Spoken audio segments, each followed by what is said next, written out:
We're outside today. I have the Laura Bay out. I went to my local hardware store and found some Atwood. It's 100 foot of poly and made in the US, and I really like the way the thing is woven with the threads they use. So it's a little more expensive than what I was telling you last time, probably triple, but made in the US, and it's a lot better quality. So let me go ahead and get some stuff rigged up here. I'm going to use probably both ends of the mast. I may have to put it up and down a couple times I want to get the links of the lines before I cut them for the lifting up the end of the jib pole, or the gaff pole, and then the other one for the main sheet at the throat. Not main sheet, the main sail at the throat area. So let me think about what I'm going to call things, and then we'll come back. Well, I have all the lines cut, and I have the sail up flying. There's a little bit of breeze to fill it out. And that little sail really sets well. Thank you, Bob. You did a great job. This is Bob Patterson, the designer at Neil Pride back in Rhode Island. What a great little sail. Can't wait to get it out.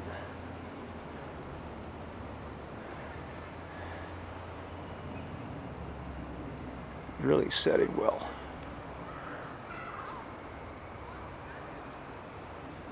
And then you can see the Traveler. Double set of blocks I got from Chuck. And that's what I was talking about before when I didn't want to use a Beckett block in here. I wanted to have some separation, so these lines are a little more free running, and on a Beckett they're going to be tending to be, you know, slapping around on each other, causing friction. So this should run a little bit better. Got a little going along at about 6 knots, 7 knots right now with that lean there. Just setting great. Okay.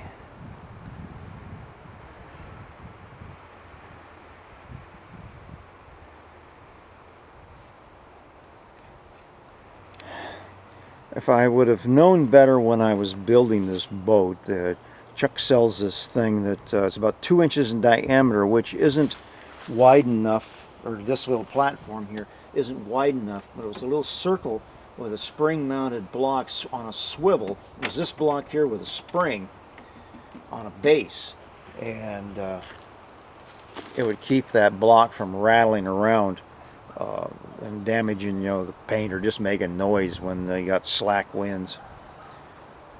But I'll know better next time. And those are the little turning blocks. These are a separate item from the cam fleet. I sent Chuck a design to send to Racelight to make this all one piece. It would have been a lot handier. Had to drill fewer holes in it.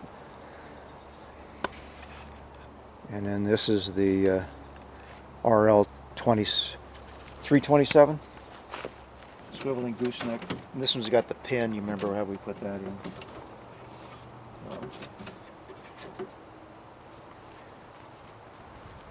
And that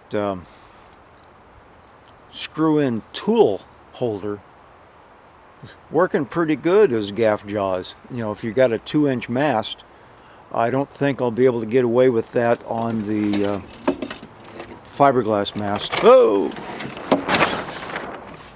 And there's another look at it from the other side. I'll show you something else I was using. I had a cord cut to hold, you know, to act like the ferrule cord with the beads and everything, but I've got this landscaping, I don't know what they call it, tape or chain for holding trees up around posts. I'll lower the mast down to show you, or lower the sail.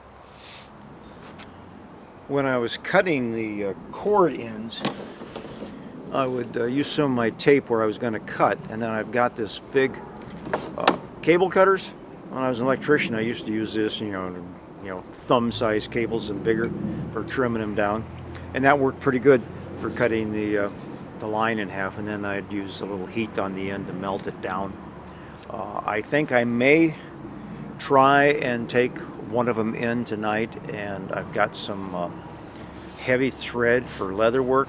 I think I may do see if I can put some wrapping and seizing on the ends. Maybe not. I'll see how the melting goes. So let me get this down and I'll show you that the jaw. You can see it's this tape. I guess I can go ahead and do it. As you can get at hardware stores for holding trees up on poles, lining them up. I think I'm going to take the bottom eye hook here off and then put one of these through it, and then I'll stick the tab through the next one in line, and that way it'll always be with the sail, or with the pole anyway. So let me put all this stuff away.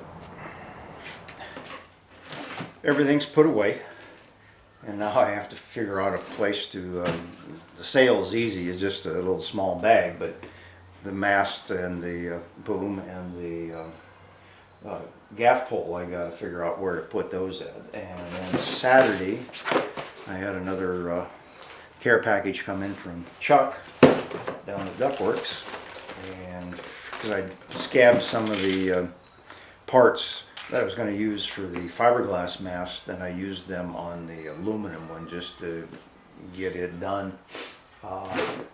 But I've got my new. It says I ordered 2.5 inch weaving. It's the 10 ounce, but when it comes in, it's only 1.5 inches. And then on the 3 inch was only 2.5, so it's a little closer to the dimensions. So I still need to check to see if I got the right stuff, but I'll let you know if it was. Probably is. And I got 15 feet of it, so I don't know how much loss I'm going to have, because I know on the 3 inch, it came out almost exactly 13 feet for 13 feet. But it was 3 inch, and this is like 2 3/8 at the small end, so there's a little bit of taper. So I don't know how. Well, hopefully some of the stuff that I'm doing now will help Chuck set up maybe a database for figuring out lengths. So make it a little easier for everybody else to figure out, okay, I've got something this long, I want it in that diameter, that I'll need 15%, 20% more on the length. So we'll know when I get done putting this on, which will be the next thing coming up.